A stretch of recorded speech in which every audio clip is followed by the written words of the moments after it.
सफ़ेद हंस, प्रेरणादायी कहानी। एक गांव में दुर्गादास नाम का व्यक्ति था। वह था तो बहुत धनी किसान, किंतु वह बहुत आलसी था।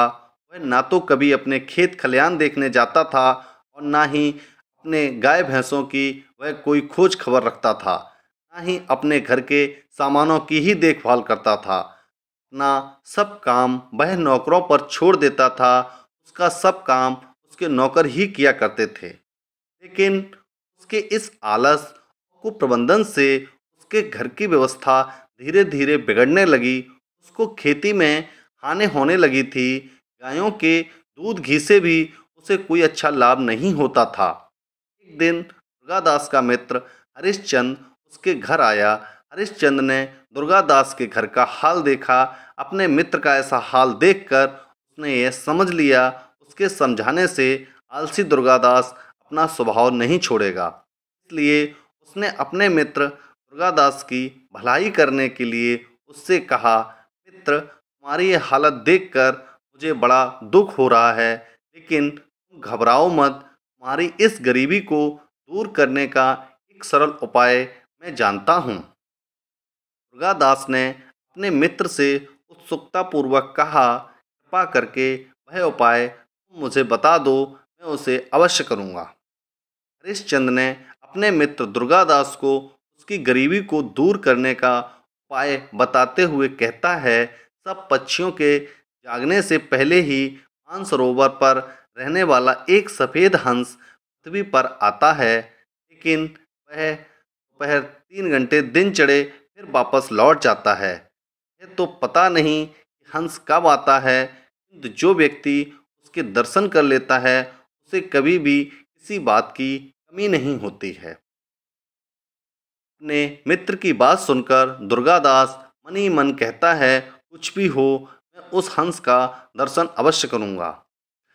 हरिश्चंद्र इतना कहकर वहाँ से चला जाता है। दुर्गादास दूसरे दिन बड़े सवेरे उठकर अपने घर से बाहर निकलकर हंस की खोज में खेत खलियान चला जाता है। वह अपने मित्र हरिश्चंद्र की बात के अनुसार उस हंस को ढूंढने लगता है, जिसके दर्शन करने से व्यक्ति को कभी भी किसी बात की कमी नहीं होती है। लेकिन जब वह उस हंस को ढूंढते ढूंढते अपने खेत पहुंचता है, तो वह देखता है कि एक आदमी उसके ढेर से गेहूं अपने ढेर में डाल रहा है। दुर्गादास को देखकर वह आदमी बहुत लज्जित हो जाता है और क्षमा मांगने लगता है।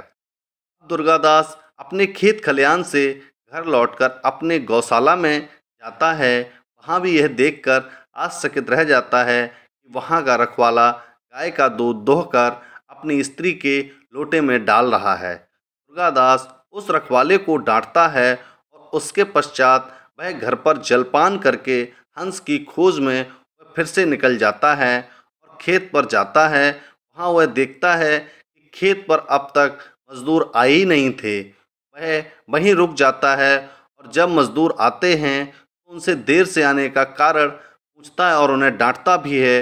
रोज समय से आने के लिए भी कहता है।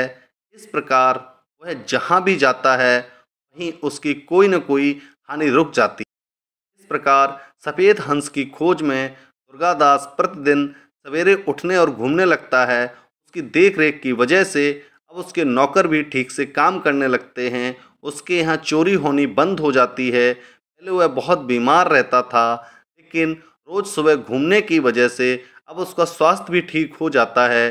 जिस खेत में से 10 मन अन्न मिलता था, उसी खेत से उसे अब 25 मन अन्न मिलने लगता है। उधर उसके गौशाला से बहुत सारा दूध आने लगता है। इस तरह से कुछ दिन बीत जाते हैं और फिर एक दिन दुर्गादास का मित्र हरिश्चंद्र उसके घर आता है। दुर्गादास अपने मित्र से कहता है, मित्र, तुमने जिस सफ़ेद हंस के बारे में मुझे बताया था, वह सफ़ेद हंस तो मुझे अब तक नहीं दिखा, किंतु उसकी खोज में लगने से मुझे बहुत लाभ हुआ। हरिश्चंद्र उसकी बात पर हंस पड़ता है और उसे समझाते हुए कहता है, मित्र, मैं तुम्हें यही समझाना चाहता था कि परिश्रम करना ही वह सफ़ेद हंस है। परिश्रम के पंख सदा उजले होते हैं। जो परिश्रम न करके अपना काम नौकरों पर छोड़ देता है, जो व्यक्ति अपना काम खुद न करके हमेशा दूसरों पर निर्भर रहता है, उसका काम कभी भी सफल नहीं होता है, वह हमेशा हानि उठाता है। और जो स्वयं रोजगार करता है, जो स्वयं नौकरों की देखभाल करता है, वह संपत्ति और सम्मान पाता है। दोस्तों, इसलिए कभी भी अपना काम किसी और के भरोसे न छोड़ें, हमेशा आत्मनिर्भर बनने की कोशिश करें, क्योंकि आपके काम को आपसे बेहतर कोई और नहीं कर सकता। अगर कभी भी आपको अपना काम किसी और से कराने की आवश्यकता भी पड़े, तो उस पर अपना पूरा ध्यान जरूर रखें।